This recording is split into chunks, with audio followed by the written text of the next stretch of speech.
A very cordial and heartfelt welcome to our respected HOD, distinguished resource persons, esteemed faculty members, and all participants joining us today for the sixth day of AICTE ATHAL sponsored six-day online faculty development program on smart cities and future mobility technologies, policies, and practices, which is organized by the Department of Electrical and Electronics Engineering, Mar Beselis Christian College of Engineering and Technology, Peermade. Today's first session will focus on the topic the AI City New Mobility Revolution.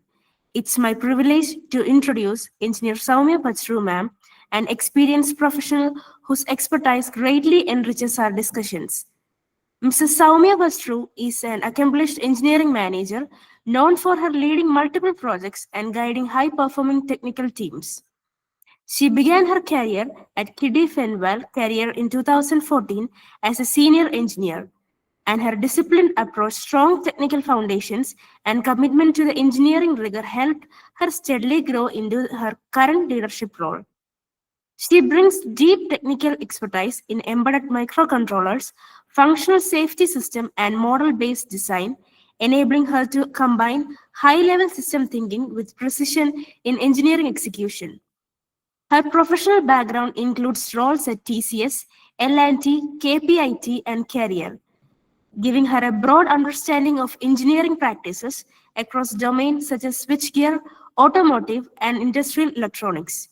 Academically, Mrs. Sowmya holds an ME in Power Electronics and Drives from PSG College of Technology, Coimbatore. She distinguished herself by earning the gold medal in 2009 from Anna University, and achieved that highlights her strong academic capabilities. Adding to her engineering accomplishments, she has three granted patents at United States Patent and Trademark Office (USPTO), showcasing her ability to innovate and contribute meaningful technological advancements.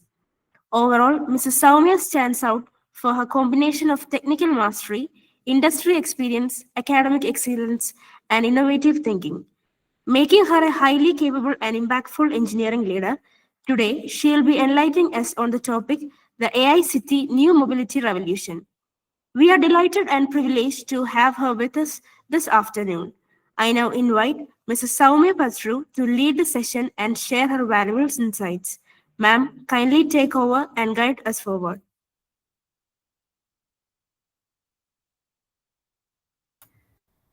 Can you hear me? Yes, ma'am, we can. Yeah, sure. Thank you for a broader introduction, and I'm glad to share the stage with you guys. And thanks for this opportunity.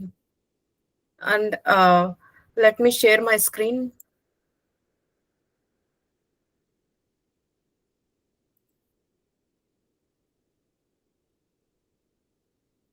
Able to see my screen?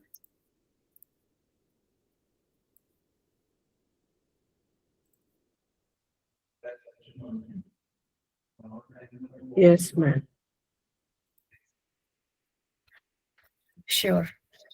The current topic that I have chosen for today is AI cities, new mobility revolution. Let me go back and stop my video so that there won't be any interferences here. Okay. I don't want to introduce much myself, but except I will say a few words about my company in which I am working right now. I joined this company in 2014. The company is into industrial electronics, basically into the fire suppression systems. So my company is Kidde-Fenwal. I joined Kidde-Fenwal. In fact, I joined Carrier in 2014 December, and Kidde-Fenwal was a business unit within Carrier.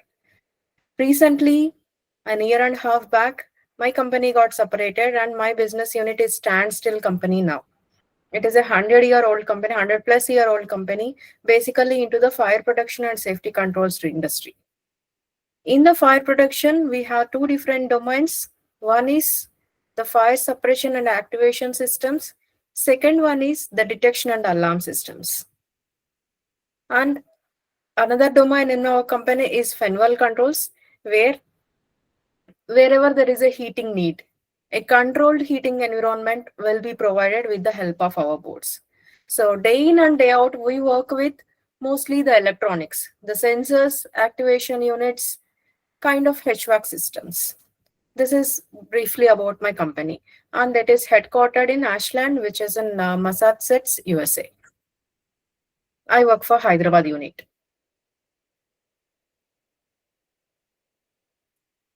Entering into the topic, my topic for today is about the smart cities and the mobility. Before entering into the mobility, there is a need to understand why we need to concentrate on mobility.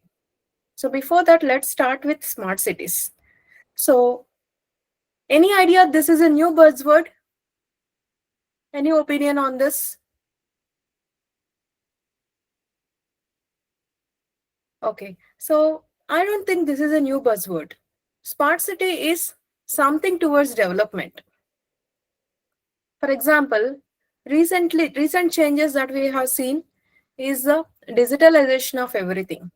For example, UPI system, where we are not carrying any cash at all, where we are going to the street vendor also, who is even selling the flowers or fruits, we are doing the payment for 10 rupees or 15 rupees using UPI. That is a kind of smart experiment that our country has taken. Similarly, we are not carrying any documents now. Most of the times we are depending on the DigiLocker, and whatever certificates or whatever documents we need to show, we are simply opening our mobile and then we are going ahead. That is another example.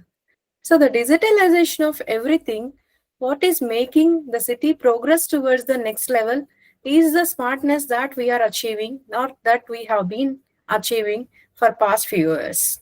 So I don't think this is a new buzzword, but we are adapting to the real world situations.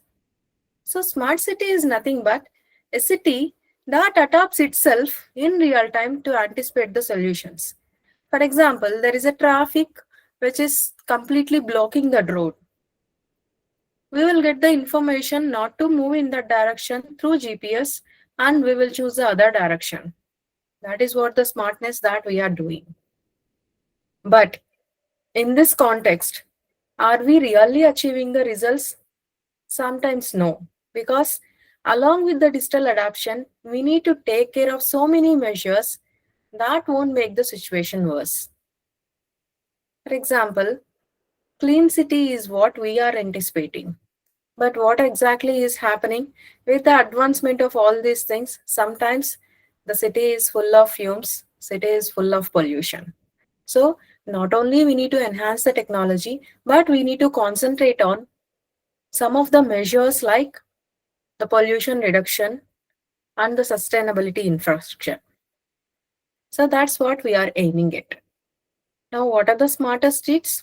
Smarter streets is still a dream to us, at least to India, because we have the infra, but we don't have the intelligent infra that adapts to itself. So that is still on the way, and that is still on the design phase itself. Now, how it is possible? If we dream of that intelligent infra, if we dream of that signals that adapt, if we dream of that infrastructure that manages itself, definitely there is a need of IoT there. That means each and every sensor, each and every device that is connected to internet, and that does its calculations either in the edge or in the cloud, and it will take its own decision, which will definitely ease the problem. That is what we are looking at. Now, what are these kind of sensors? It can be any sensors like Hall sensors, IoT devices, accelerometers, gyros, anything, along with computer vision like image processing, advanced analytics, machine learning. This AI will help us to predict the trends, and it will automate the decisions on its own. Now, what is the goal of smart city? End of the day, what we want to achieve? That is not improving the infrastructure, but we want a good life, a quality life. So the efficiency has to be enhanced, the sustainability has to be improved, and the quality of life, it has to be better. That's what we are aiming at.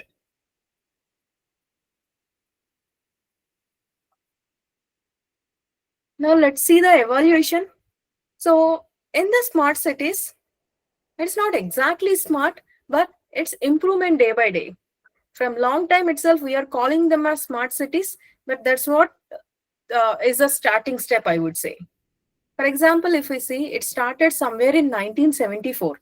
1974, Los Angeles, they started with big data analysis. This big data analysis that was aiming at the traffic analysis, utilities, what is the land use, this kind of analysis. Somewhat, it is a digitalization that we are doing right now. That was started way back in 1974 in Los Angeles. And then there are so many steps in between, but I have taken only the highlighted events, not everything. So in 1994, Amsterdam created a virtual digital city.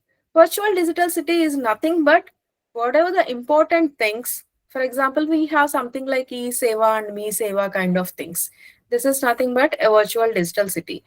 If we want to connect with the local governance, if we want to do few of the things, if we want to do a land survey, instead of going to the local governments and waiting there, we are doing it sitting at home. For example, internet banking. Net banking, previously we had to wait in banks for a lot of time. It's the waste of time as well as waste of energy. But now it is very, very simple. We are able to transfer it from at the ease of our phone itself. That is what the virtual digital city instantly means. And in 2008, IBM started Smarter Planet project. It is the first sensor-based monitoring project that has paved its way. Followed by 2009, in US, smart electricity meters. They will be doing real-time grid monitoring so that we will come to know, or the industry will come to know, what exactly is the power use and where it has to be changed dynamically. Followed by 2010, Yokohama Smart City Demonstrator Project in Japan. They are taking a large steps in this. They are experimenting that they are creating real-time labs. They are taking the feedback instantly. I'll explain more about this in following slides. And then 2012, Barcelona deployed data-driven urban systems with IoT and smart lighting technology.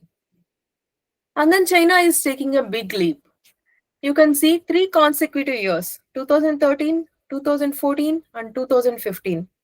They have started batch of pilot programs for the smart cities. So the number of cities they are providing or they are counting in the smart city is more than 90 in each batch. So this 2013 batch, they went ahead with 90 plus smart city projection, and in 2014 they went ahead with 103 smart cities, and in 2015 it is a third batch with 84 smart cities. At the same time, India Smart City Mission for 100 Indian cities also started in the same year. But do you really think India started in 2015 itself? I don't think so. As per my opinion, it started way back because we have already started digitalizing this long back itself. So it is just a projection at this point of time. And then 2018, Singapore won Smart City Award for the Smart City Expo. This is basically on the AI-based management of all the infrastructure and mainly the energy sources. In 2020, Vietnam started work on smart city close to Hanoi. That's a place. This is what the evaluation that happened from 1974 till 2020. Sorry, I'm hearing some noise in the background.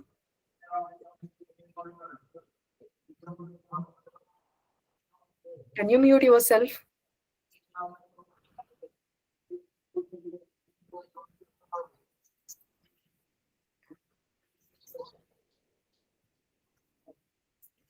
So, smart city, if we see,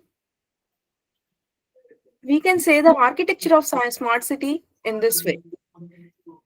You can see the application layer here and the evaluation layer here. Let's see this. The first and foremost point for the AI analysis in the smart city is the data collection. Unless and until we have the data, we cannot do anything. How does the data connect? So the data will be gathered by means of IoT. That means connecting each and every device with the internet. The name itself says Internet of Things. That means it is the sensors plus internet. What is happening to the data collected? That data will be huge. That need to be captured, that need to be stored, and that need to be analyzed. For this, the big data wing will be coming here. With the data that is captured, this is the prime and most important step. That is the artificial intelligence or the machine learning algorithms will be coming into picture, and they will be acting and analyzing this big data in different ways. It can be either supervised learning, it can be unsupervised learning, it can be trial and error learning, and all these things a deep learning algorithm will work. What we are doing with this data? We are applying these concepts in these fields, which ultimately results in smart city. That means what are the reforms that need to be taken in education? What are the things that need to be taken in healthcare, agriculture and irrigation? How we can yield the production? Privacy and security. When we are connecting everything with the data or everything with the internet, how secure is our data? Is there any misuse? Is there anything that is going beyond the ethics? These things has to be taken care. On mobility and transportation, that is one major wing because 90% of the problems are related here. How we can use this data with the disaster and risk management, that is the prediction itself. No need to wait. Be proactive. Don't be reactive. For that purpose, how we can take care of that? Environment, waste and hazard management.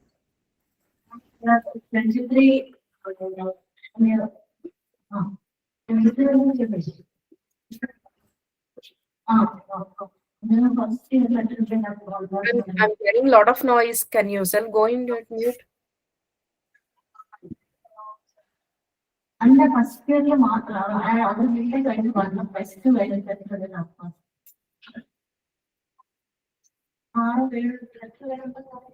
Now, how this AI data is used in these fields? First year ಎಸ್3 S ಅಂದ್ರೆ There is a lot of interference. Can you mute yourself, please?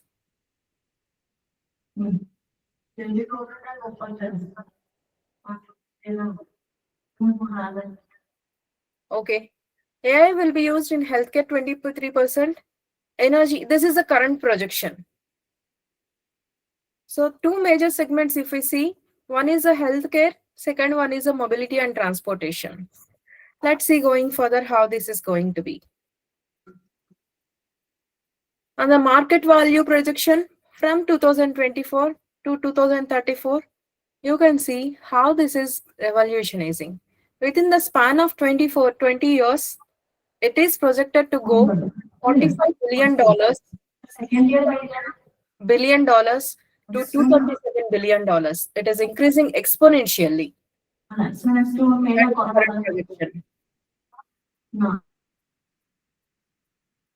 And what are the technologies that are mainly going to support? One is a software, 59.3% holding the major share, followed by services and the hardware. Definitely without hardware, software won't work, but the hardware reuse will be there. And what is a major? It is the APAC. Asia Pacific will be holding the major share. That's what the current projection is.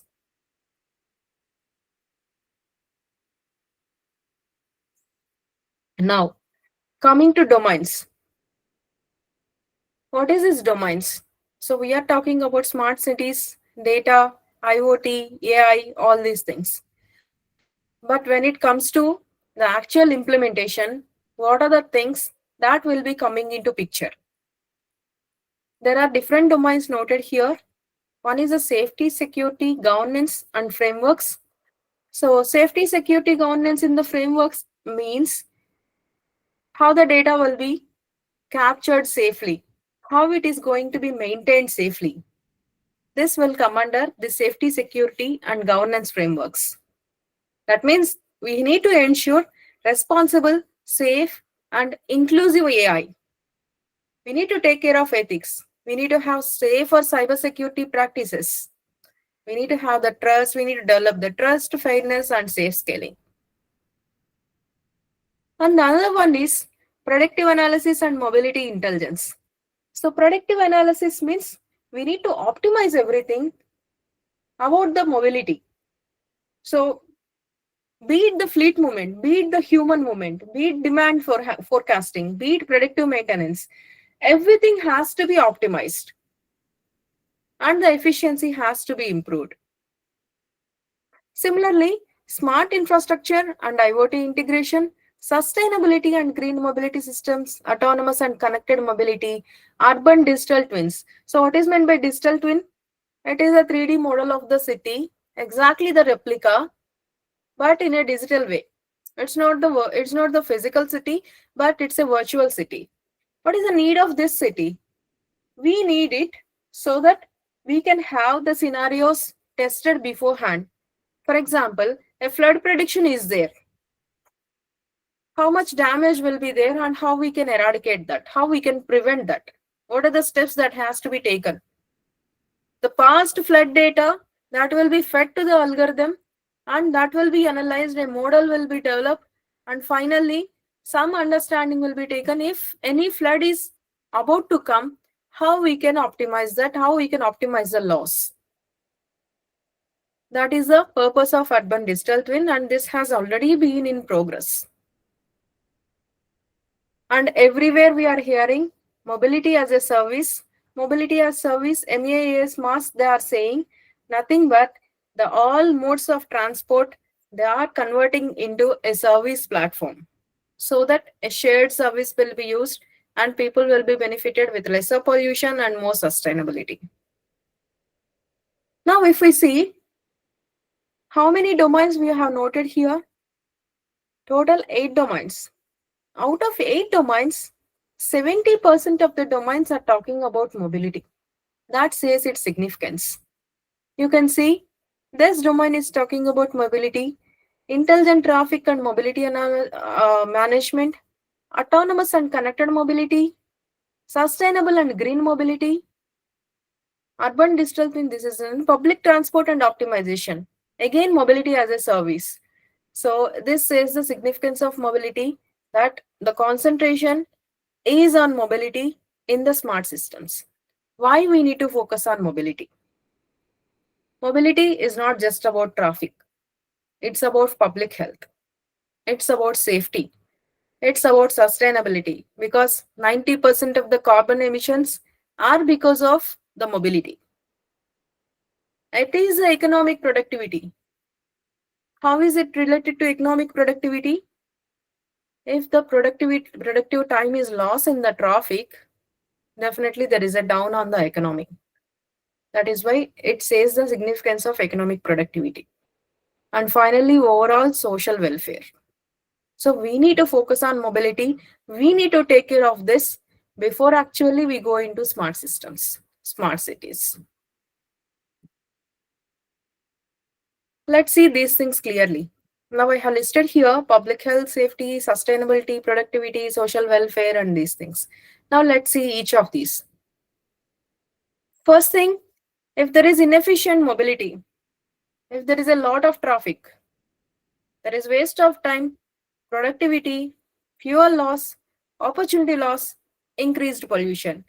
In Hyderabad especially, when there is huge rain, especially in the areas like the cyber city and the peak IT region, almost each and every person will take at least 2 to 3 hours to reach home, while they actually reach home in 20 minutes without rain.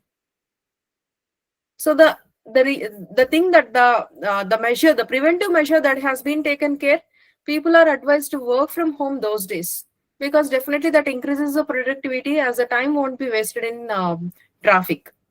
That is one definite measure that Hyderabad police is taking care.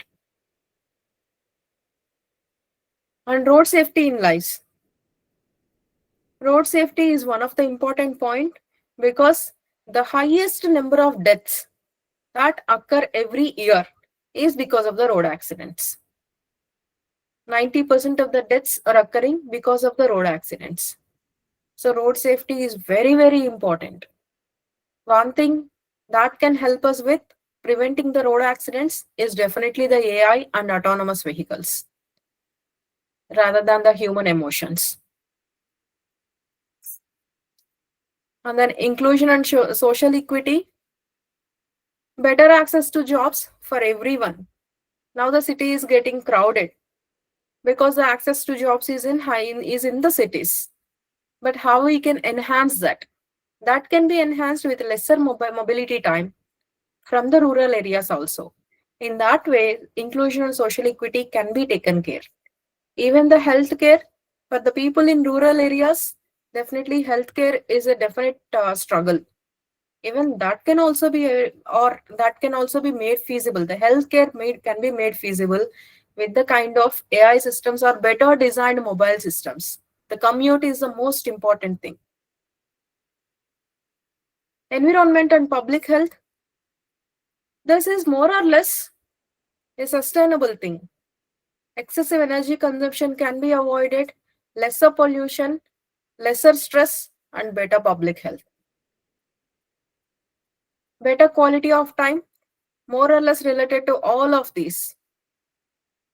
The productive time can be enabled with reduced stress because of reduction in pollution, because of faster mobility, because of less spending on the roads, because of better commute, and finally leading to better quality of life. So mobility is the most important thing in the smart cities while designing the smart cities. If we make the high infrastructure but make the road crowded, that doesn't be called as smart city. And then we will see some of the things that need to be taken care because there are a lot of challenges in order to make this mobility or a smarter mobility into a real-time thing. So one thing that we need to focus is tourists on board. Tourists, that is a definite important thing because without tourists, there is no economy. The local economy will be increased with the tourists on board. But what is happening to infrastructure? The trams will be crowded. The local buses will be crowded. The streets will be crowded if there is more tourists. Now what has to be done? What has to be taken care? There is some rerouting that has to be happened. There are some the challenges has to be analyzed. So the infrastructure need to be evolved to accommodate the increased use of public transport systems rather than everybody preferring the single car or their own car. There is some case study happened. What they did in Barcelona, in Spain, there happened some over tourism. So what they did, there is some steep hill of the area and people could not board that. So what they did, initially that was a joke, but they removed some kind of route that is getting overcrowded from Apple and Google Maps. And people started laughing at that, thinking that does that really help? But what started as a joke, that turned into an effective solution. Tourists could still find the way with alternate routes, and that actually that overcrowded region that dropped off the crowd. So there are some measures that has to be taken care before we enter into smart city concept. This is one thing. Now behavioral science. We have different mobility choices. We can drive, we can take a public bus, we can cycle. But each and every choice will be having a direct impact on our health, air quality, congestion, and carbon emissions. Now there is a mobility startup that is coming in some of the cities. You can see here the mobility startup.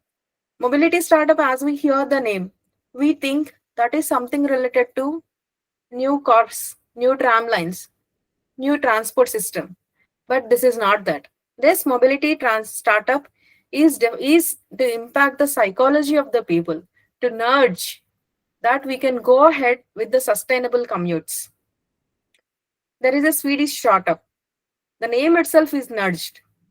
What they did, they talked to different local schools, 25 local schools in a particular region, and for each and every parent, they started nudging them, saying the cycling this particular route will be benefited with these things like better health, lesser pollution, better sustainability. So they started nudging the people. And surprisingly, the result of this is after 6 months, 2,400 parents and school staff, they are identified as unique users to use the cycle. So behavioral science is also an important thing in the smarter mobility. It is not restricting the freedom, but making the people understand the use and the betterment.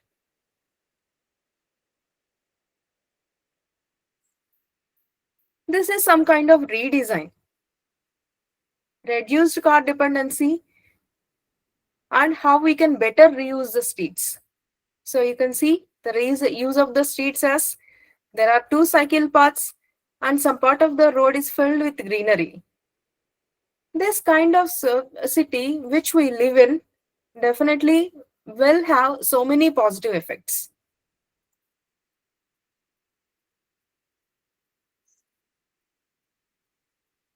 Cleaner transport, everybody are aware of this. Investing in sustainable mobility infrastructure, that means the kind of electrical buses, electrical cars, this will enhance the productivity and the public health.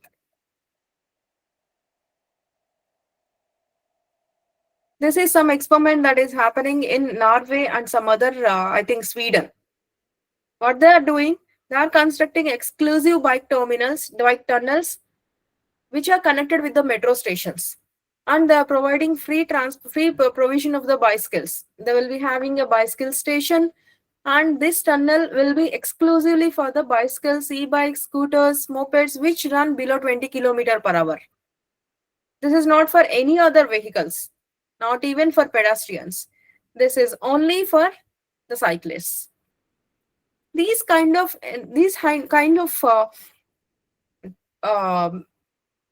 things are definitely increasing the sustainable mobility.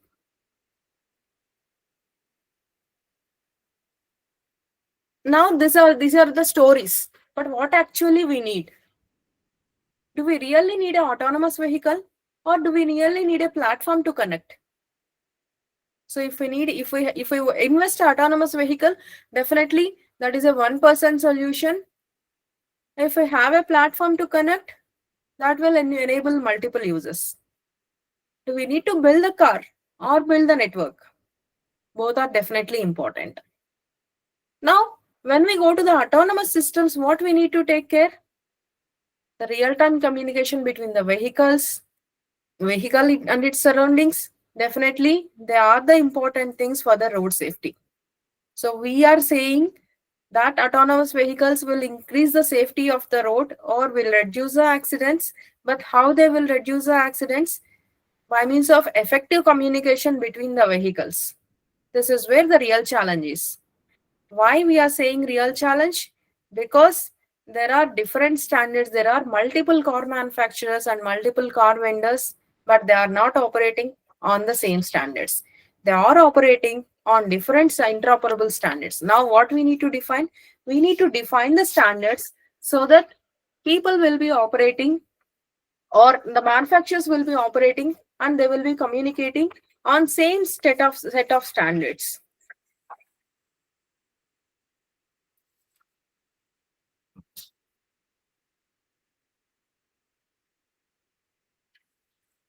One more sustainable solution, air taxi. Definitely this is electric, more sustainable, lesser polluting. But what we need for this, to enable this, definitely we can't put this on our street because that is highly and heavily crowded. This needs vertical takeoff and landing, so we need to build more vertiport streets. The ports or the airports that will allow the faster and vertical takeoff and landing.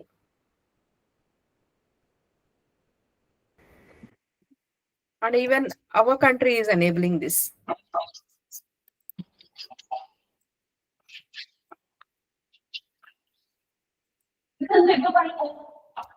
എനിക്ക് ലാപ്ടോപ്പിന്റെ ഒരു ഇത് ഉണ്ടാക്കണം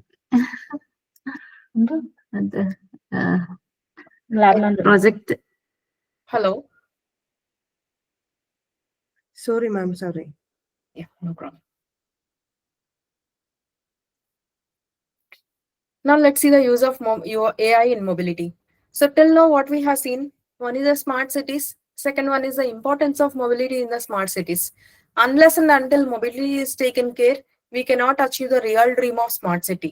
We will be having the infrastructure, but that will be messed up if we don't take care of proper mobility. Now in the mobility, how we are going to optimize, how we are going to eliminate the problems. Definitely, we cannot achieve that without the use of AI, because that needs a dynamic projection, that needs dynamic changes. Now let's see what we can do. We need to manage the public transport system based on the demand. That means the increase of the vehicles or decrease of the vehicles, change of the routes, everything has to be taken care based on the demand. For this, we need to have the data of the videos, we need to have the GPS data, we need to get the traffic guidance, and we need to activate the emergency response also. Not only this, but we need to have the smart parking management. Again, there is a loss of space for the smart parking, but we need to be ready with that. And most important thing, rural mobility. Unless and until we take care of this, we cannot go ahead with the system, because ultimately there will be pressure because of the huge gap between urban environment and rural environment. So rural mobility is also an important thing, or more or less the connectivity between the rural and urban regions is definitely a much needed thing in the mobility of the smart city with the help of AI.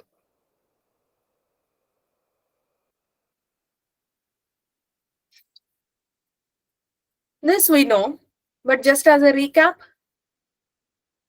with these algorithms, with this data, what we can do, we will detect the patterns, we'll predict the trends, and the data has to be, or the decision making has to be automated in the real time. As I mentioned earlier, Lisbon, the city, I think it's in Europe, this is already leveraging the digital twin modeling.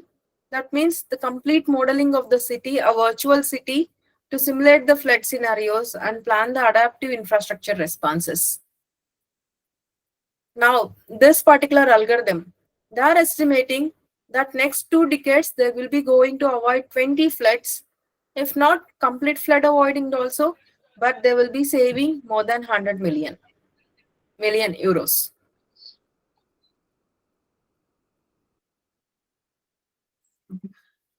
What we need for this? We need the cellular networks, we need Wi-Fi, we need LPWAN, LoRaWAN for low power networking and long range networking, which is the highway between the endpoints, that means the IoT devices and the cloud. How we are going to process this data?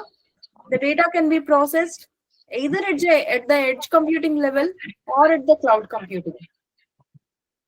Edge computing means there will be some mission critical applications. For example, immediately we need to take the decision of the traffic signal. I'm hearing a lot of noise in the background. Please go on mute.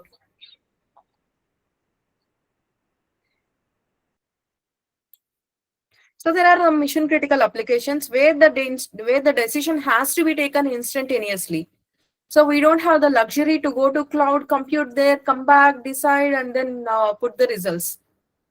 When we have to take the instant decisions, we will be going with the edge computing. There will be some things like smart street light. It won't be problem when we have to we can take the decision some seconds later or 1 minute later. In that case, cloud computing will be the best option. Both these cases, we need to have a trade-off between the cost, between the time criticality.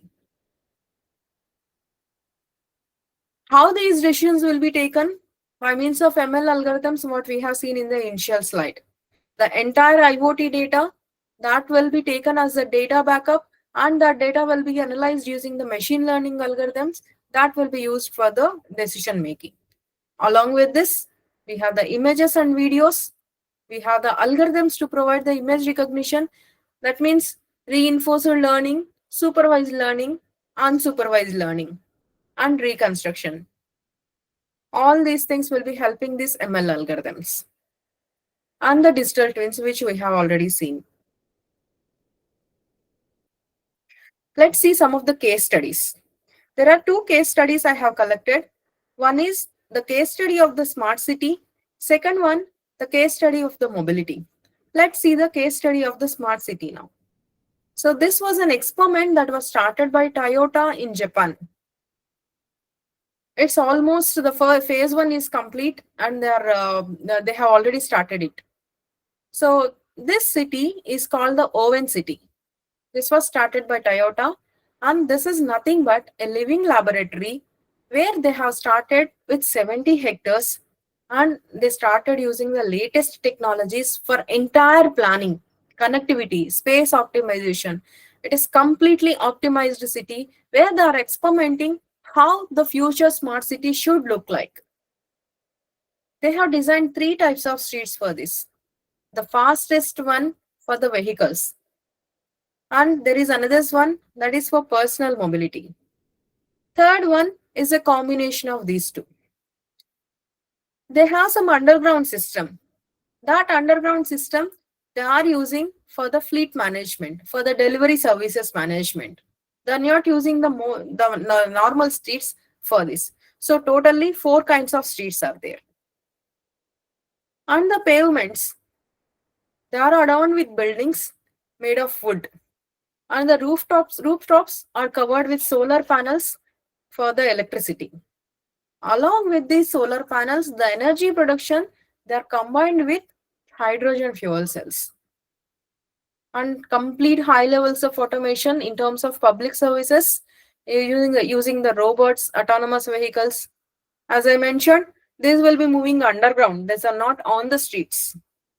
So this living experiment they are doing in this city. And the poles, this particular pole design that has received some Google Innovation Award, I think. So this street is designed so that it will serve as a multifunctional. And the same pole will be used for street lights, sensors and cameras, traffic lights.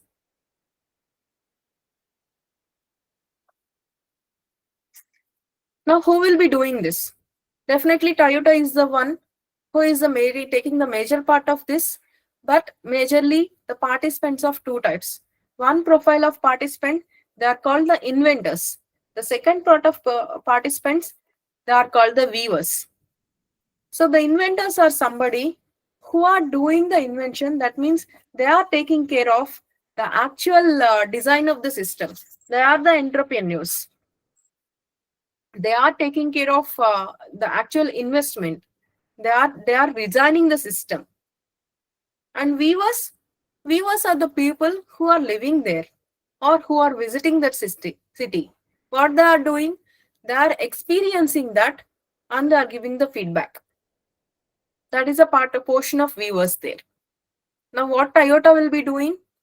Toyota will be taking that feedback given by the weavers, and they will monitor how the users are taking this, how adaptable these innovations are, how beneficial it is. If there is any change required, they will be doing that change. They will be asking these inventors to take that feedback and do that change. And finally, what they are creating the blueprint for tomorrow's smart cities. This Owen City came into use already in 2025 September. That means 3 months back. They have already started living there in that city. This is one city that is really interesting.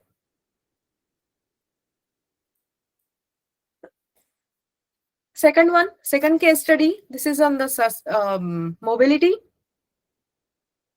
Maglev trains. Most of us know about this, but let me take you a little more with respect to the AI into this. This works on magnetic levitation property. We all know. So there is no wheels. There is no friction. Because of lesser friction or because of zero friction, the train will move super fast. What is the concept here? The train is having alternate poles magnets. Similarly, the track is also having similar kind of system. When the same magnetic poles comes into picture, comes adjacent to each other, they will repel. Similarly, when opposite poles, they come into adjacent, that will push. Based on this concept, the train is designed. Now, what is the need of AI here? This is super fast. Human can't manage it. So definitely we need the AI algorithms and neural networks to manage and control this high-speed system. This speed cannot be handled by the human. Now in the system, totally there are 3 loops. One particular loop, this train has to be lifted. A gap has to be created between the rail and the train. That gap management will be happening with the help of, again, that is the help of magnetic field. That is the first loop. Now coming to second loop, when that is lifted up, that can move far from the home position. That means instead of staying on the track, it may move left or right. In order to stabilize it in the home position, there is a need of magnetic force again. That is the second loop.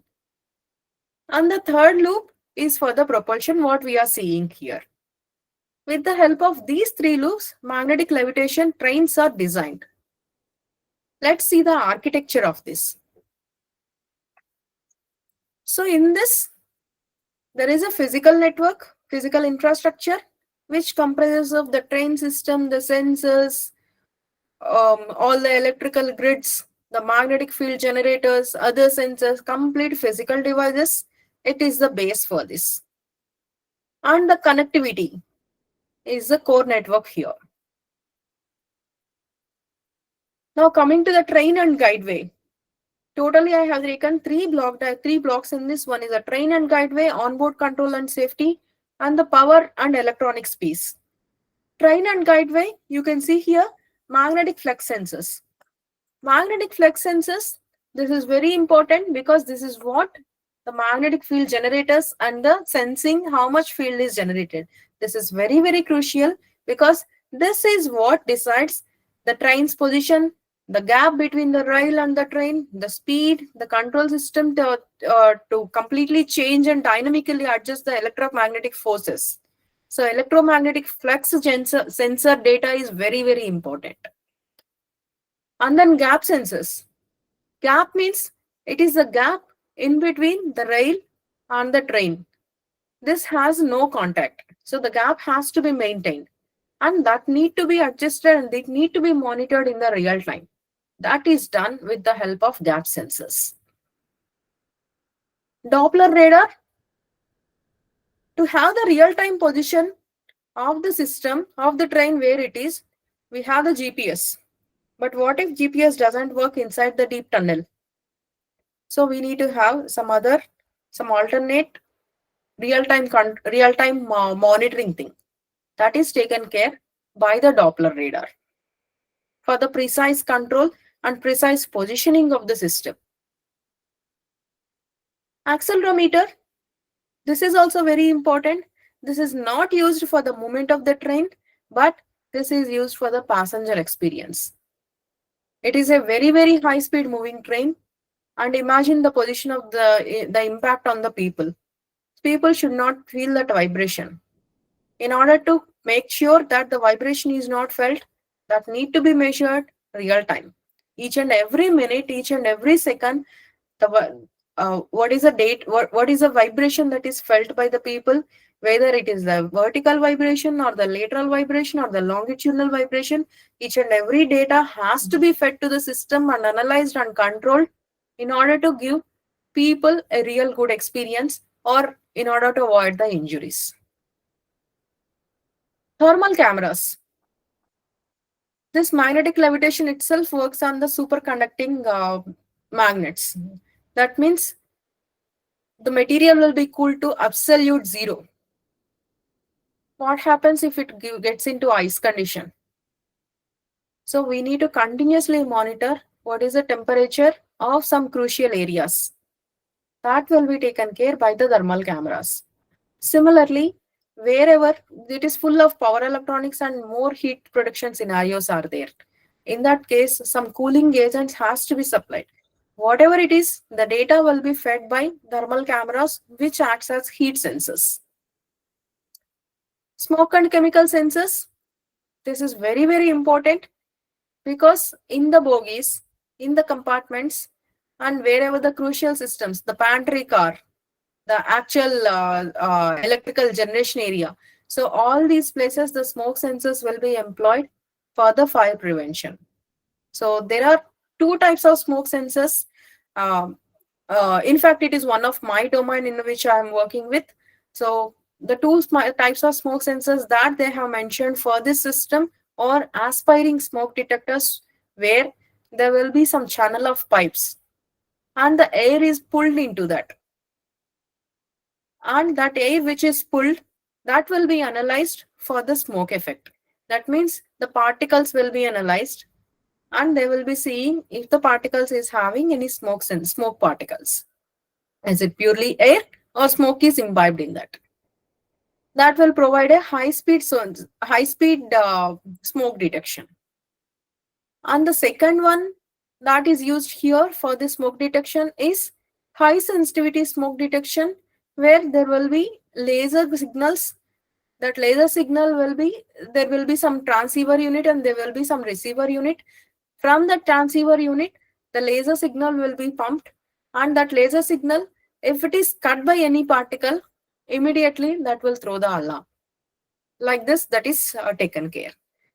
These are some of the things that is in the train and guide way. This is not the complete list, but these are some of the important things.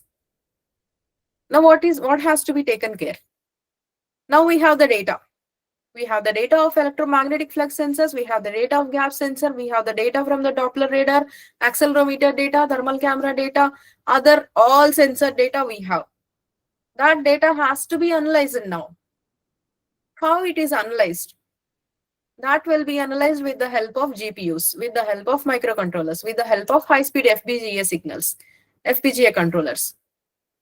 With that data, after analyzing this, we need to do the real-time control. That means instant and dynamic decisions has to be taken, and the complete control has to be done in real time. Real time means as quick as possible, the decision has to be taken, and the system has to be brought down into a safe state. Fail-safe controllers. Fail-safe controllers mean what happens if the main controller fails? We are doing this completely with the help of some microcontrollers or microprocessors or FPGA controllers. What happens if that fail? This is a mission critical system. There are some systems where we cannot tolerate any of these things. If there is any damage, for example, a chemical plant is there. If there is any chance, we cannot take the entire plant will get damaged. It will get blasted. The result will be catastrophic. That means the people will be impacted. So that kind of thing we cannot take a chance. So we employ fail-safe controllers. That means a secondary controller which will take the action of the first controller, not to run the system, but to take the system into a safe state. For example, a gas plant is there. If the main controller fails, the secondary controller, what it will do? It will turn off the gas and it will take the system to a shutdown state, indicating some warning alarm. So there is a chance to tolerate, even if the system is down for some time, rather than expecting some catastrophic result. For that purpose, in kind of systems like there is some system called class C systems. In those class C systems, we go with fail-safe controllers. What these fail-safe controllers are taking care? They are taking care of real-time anomaly detection and control. Digital twin instance. We need the digital twin because we cannot take a chance again. Low latency control. Low latency means very faster response. This faster response is taken care by means of high-speed systems. Now coming to another wing of this, the power and the electronics wing. PWM control field, because the flux lines has to be changed dynamically based on the speed. Regenerative braking. Regenerative braking, we are talking about this here because these systems, these maglev systems, they recover large amount of energy when slowing down. These controllers will be feeding the energy into, when we employ this regenerative braking system, the energy which is developed during the braking system, that energy will be fed into batteries, they will be fed into smarter grid, so that the total operating energy that will be reduced by 20 to 40%. We will be having so many braking zones during the path. AI comes into picture here, and that will be predicting what is a braking zone and where that has to be enabled with regenerative braking. Now coming to grid interaction and cooling systems. Grid interaction, we have already talked about the smart grid which is connected with this regenerative braking system. And then cooling systems, we have high switching frequencies. We have the inverters here.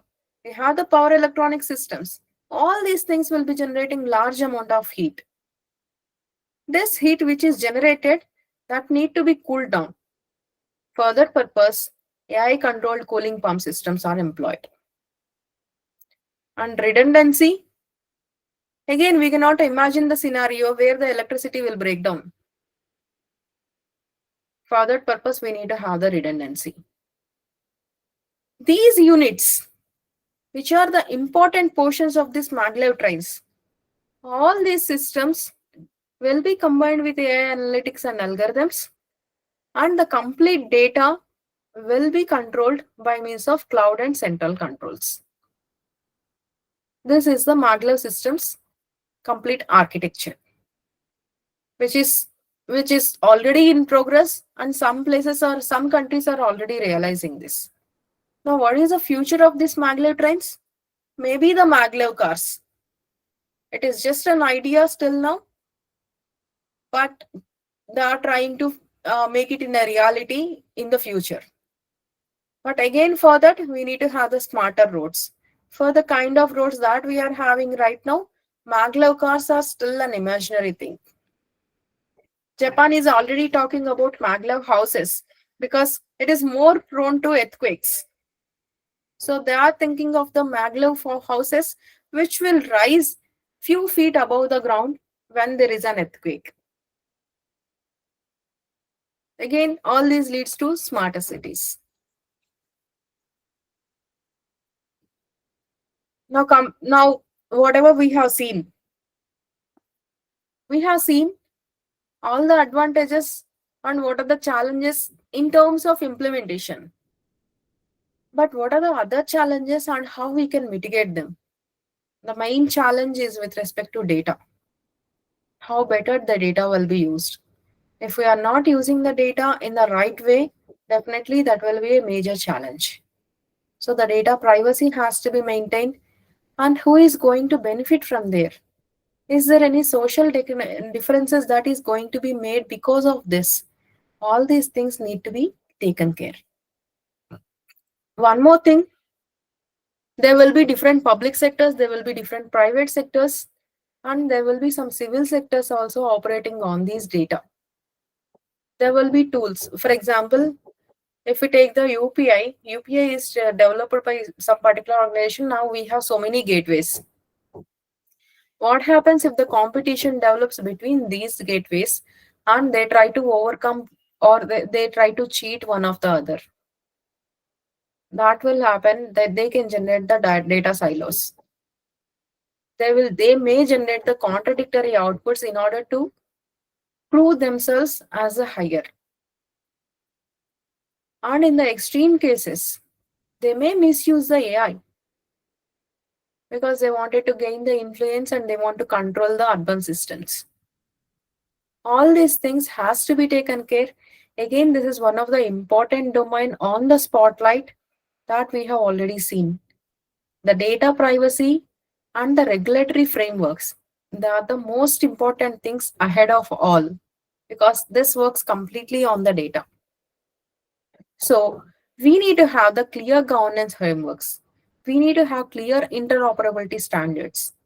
We need to have more risk management, very stringent risk management strategies, very stringent rules.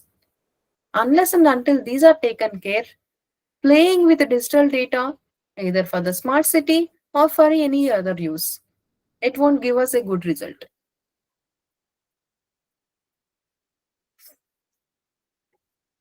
Now, what is the impact on rural areas?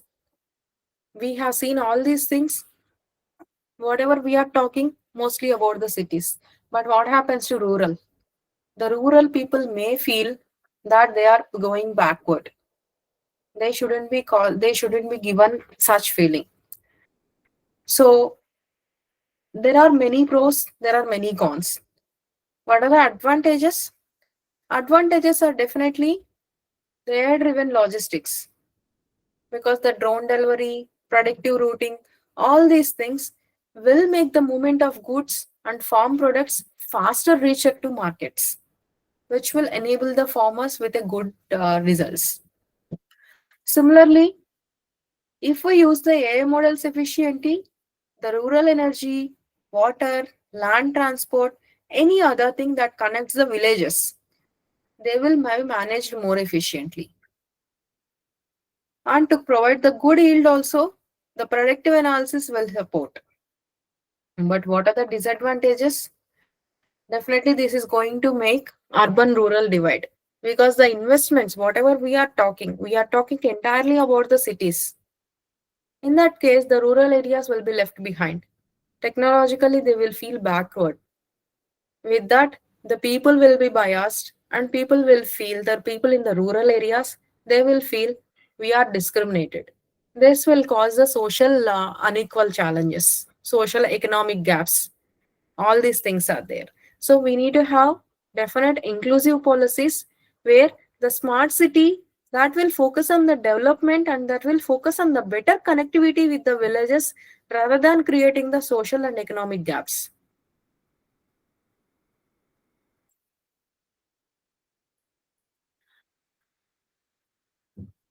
How we can achieve this? Again, the solution is smart mobility. The elimination of disadvantages. That is, the solution is smart mobility, because we need a faster mobile network, as the faster mobility network, where the people from the villages will also get benefited. They will have higher mobility or faster mobility to reach the cities where the jobs are there, where better healthcare is there, better education is there. And there are smaller towns near major smart cities. They can be connected and they can be called as smart rural, some small and smart rural nodes. They may not be completely autonomous, but they could be semi-autonomous. And mobility as service platforms, where the buses and trains and EV rideshares, everything are automated and where everything are integrated, so that the last mile and first mile travel in the rural zones will be efficient and will be faster.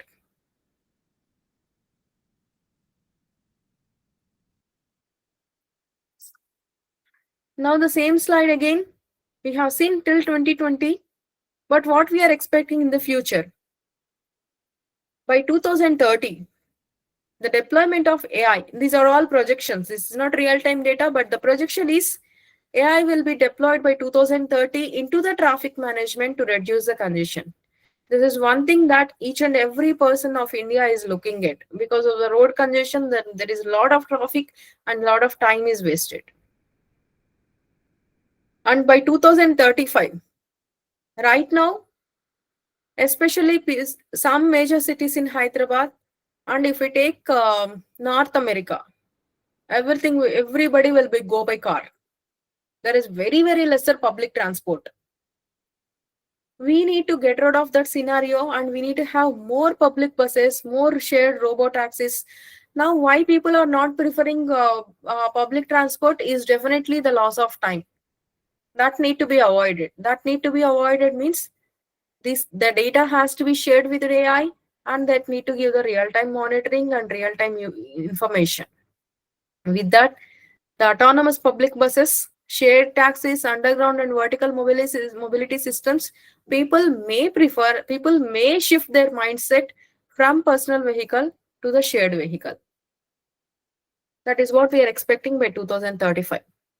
And then 2045, fully integrated mobility ecosystems, what we have talked till now. And 2050 is a real smart city where we can see the self-healing infrastructure, net zero carbon emission, full of EV. That is what the projection is. That is what the expectation is. Hopefully, we will be seeing that one day. Thank you.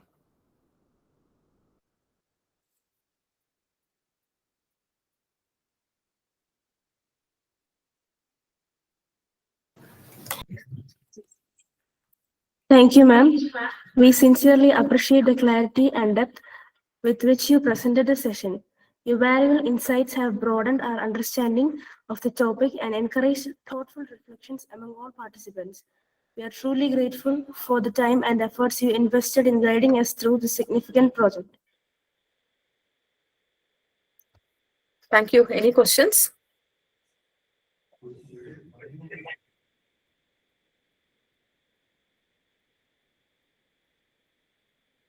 Okay. Thank you very much. And thanks for this opportunity. Thank you, sir. Thank you, Vinci.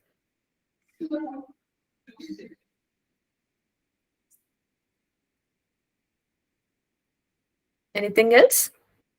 Shall I drop off? We'll now open the floor for questions and discussions. Participants are kindly requested to share the question in the chat box or unmute themselves. As we bring the first session, we thank you, Sowmya ma'am. Thank you.